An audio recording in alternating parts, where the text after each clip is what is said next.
ప్రభుత్వాలు మారిన కొద్దీ ప్రభుత్వ ఉద్యోగుల పరిస్థితి గందరగోళంగా ఉంటుంది.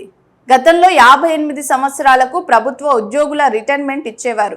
తర్వాత వారికి రిటైర్మెంట్ బెనిఫిట్స్ ఇవ్వలేక అప్పటి బీఆర్ఎస్ 61 సంవత్సరాలకు రిటైర్మెంట్ ఏజ్ ను పెంచింది. ప్రస్తుతం రాష్ట్రంలో ఖజానా ఖాళీగా ఉన్న పరిస్థితి. ఈ క్రమంలో రేవంత్ సర్కార్ ఒక మధ్య మార్గం ప్లాన్ ను అమలు చేయాల్సిందిగా యోచిస్తున్నట్లు వార్తలు వస్తున్నాయి.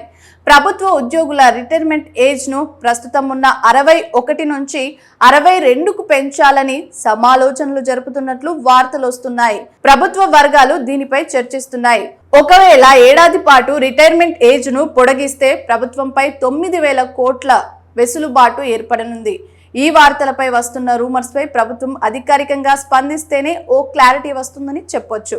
మరోవైపు రిటైర్మెంట్ తర్వాత మనవళ్ళు మనవరాళ్లతో ఆడుకోవాల్సిన ఉద్యోగులు ప్రస్తుతం ఆఫీసులు కోర్టుల చుట్టూ చెప్పులరిగేలా తిరుగుతూ తమకు న్యాయంగా రావాల్సిన బకాయిల కోసం గొంతు చాచి కేకలు వేయాల్సిన పరిస్థితి ఏర్పడిందని ప్రభుత్వ ఉద్యోగులు తమ ఆక్రోశం వెళ్లగక్కుతున్నారు.